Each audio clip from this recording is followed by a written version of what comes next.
Yo, Wealth Builders, welcome back. Marquise Robertson here with another Wealth Wednesday. So in this section, this is what I want to do. I want to take some time and dive into the mindset, number one, and some of the mistakes that a lot of new real estate investors or multi-family investors make when they're trying to get their first deal, but most importantly, scale their portfolio and really build that generational wealth. So stay tuned, man. I got something special for you guys.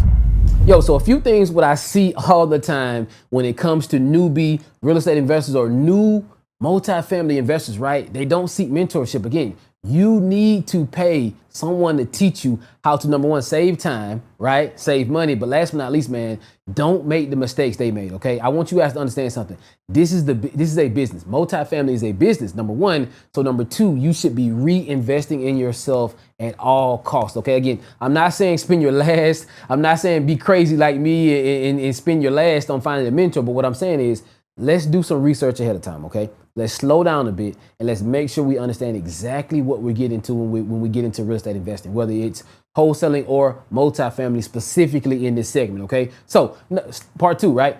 You don't have reserves, okay? I want you to understand something. It's not if something is going to break, it is when it's going to break. So you should be having reserves. I want to say probably 3 to 6 months of expenses with that multifamily asset put to the side. You can raise this money. You can wholesale and close some deals to get the money. You can do excess funds, another strategy that we teach to get the money. You can raise it, take out business credit cards, whatever, lines of credit, whatever you need to do. At bare minimum, you should have 3 months of expenses to the side, because here's the truth, man. Sometimes you're going to have tenants who don't pay. Some of these properties, when you buy them, they may be cash flowing on day one, and then month 2 and 3, people stop paying, right? The tenants move out. You're looking to do renovations. You're paying those contractors as well. And that leads me to my next point. Make sure you have a legitimate team in place. When I say a legitimate team in place, I'm going to say this one more time. I'm going to probably sound like a broken record. This is a business, okay? Meaning you need to have key players in place to make sure you're operating at peak efficiency, but most importantly, right, you're cash flowing on the asset and this thing is really doing what it's supposed to do. Free you up and give you that generational wealth and that cash flow, okay? So number one, you want to have a legitimate property manager in place, right? I see a lot of people make this mistake by trying to self-manage themselves. Again, if you're self-managing, you're creating a job. Didn't you get in this to not have a job, right? You want to fire your boss? Well, you've actually picked up another job and made yourself the boss now, right? Number two, trying to do the repairs on the property themselves. Listen, I understand. We all have headaches when dealing with contractors. I have nightmares as well. But here's the thing. You need to vet these contractors. Have you worked on a multifamily asset before? Can you send me over 3 to 5 references? Do you have a website? Are you a GC, general contractor, where you're licensed and I can look your license number up? If so, what is your license number, okay? I would say the next thing, right? Are you a GC or are you just a contractor that's going to call a friend who you know can paint and they can do a few things here and there, right? Let's hire legitimate people. And also, how do you go about getting paid? Do you invoice? Do you Cash App, or do you Zelle? If they're talking about Zelle or Cash App or just paying cash, that is a red flag. Because here's the thing. You want to track your expenses to make sure you're not overpaying, number one. But number two, if you go to sell this asset or refinance it, you have receipts on exactly what you did to the property to increase the value, number one. Number two, you can give those receipts to your investors if they want to know, hey, what did we do to the asset this month? When you do your investor relations call. Next, it goes back to my next point. Investor relations, right? You should have some type of way to communicate with your investors. You should not be texting people all the time. Oh, I forgot to give you an update. Oh, I forgot. Again, you're going to get overwhelmed. You need to have a CRM. I highly recommend something like Investor Portal. It's simply a CRM where you can put the investors' information in there. You can wire them their payouts, whatever you guys agree on there, right? You can also communicate via email, SMS, all type of automations are in there where you can just let them know, hey, we changed the roof out. This is how much it costs. This is the next step. This is the next phase in the investment opportunity, right? Next, I would say this as well.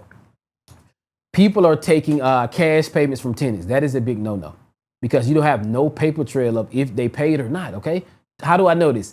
I've bought properties where the tenants are like, okay, I'm going to drop cash off tomorrow. No, I don't want any cash on me, and you shouldn't take cash either. This is what you should do instead. You should put a CRM, right? You should buy a CRM, right? Something like Tenant Cloud, Appfolio, or whatever it may be. If you're a beginner and you have less than 30 units, I would probably say maybe Tenant Cloud. Reason being, with Tenant Cloud, what you can pretty much do is onboard your tenants where they can pay from there. They can request maintenance if something breaks. They can communicate with you if they're going to be late on rent or they're moving out or whatever that may be. everything is documented, right? Everything's documented. You have a paper trail, but most importantly, you have a paper trail on communication as well. And it's a very, very user-friendly app, right? They have an app for them, and then they have an app for you as the owner of the asset. And this is my favorite part about something like Tenant Cloud, right? It does background checks on potential tenants that you're looking to screen and see if they're a good fit for your property as well. And it also does some marketing to some of these different websites such as Zillow and rent.com. So again, you want to make sure you're dialed in, because I see this mistake all the time with newbie real estate investors or wannabe multifamily investors, right? They're trying to be a one-man show. You can't do that. And last but not least, go into this with an open mind, okay? I want you to really understand that when you're reaching out to investors and telling them that they could potentially invest with you, don't look at it as you're asking for money, okay? Look at this as you're presenting them with an opportunity to increase their net worth as well, but most importantly, get a strong return and make a difference in the community together. If you focus on those three things when you're raising money and you're approaching these investors, you'll have the right investors dialed in and lined up to invest with you. But last but not least, man, it can't be about you. It has to be about the community. It has to be about the tenants, but most importantly, it has to be about making some type of impact, because the money's going to come, the returns are going to come. If you do exactly what you're supposed to do, build your team out, now this asset is going to be working for you, and you're not going to be working for that asset again. I see it all the time, man. People trying to self-manage. They're taking cash payments. They're not having systems and processes in place. Again, you should have everything dialed in to the point where you're operating. Keyword is operating, okay? You're popping in here and there. Your property manager is giving you a report, right? Your property manager is giving you a report. Your contractors are giving you a report as well, right? You have an investor relations team that are reaching out to the investors, letting them know about the deal. Because guess what? If you do that, you're a great communicator. They're going to communicate with other people, let you know, man, this has been a great investment. I'm probably going to invest with this company again, okay? And then last but not least, man, before you start raising money and you buy your first property, make sure you have a clear understanding of what you're looking to buy, right? What's the asset class that you want to get in? A, B, C, D, right? How much money do you need to take the property down, right? And then how much in reserves do you need, right? Next thing is you need to put your team in place ahead of time. You need to start having conversations with contractors who've worked in this space, property managers who've worked in this space as well. And this is some secret sauce that I usually don't give out, but I'm gonna give it to you guys right now.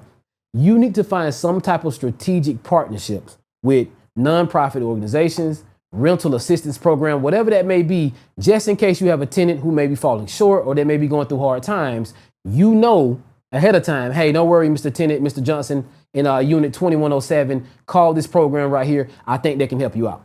If you are proactive and not reactive, you're going to be just fine in this industry. But again, put the systems in place, do your due diligence ahead of time on the community, on the asset itself, on the neighborhood. What am I buying, right? I would go ahead and get quotes on insurance as well, right?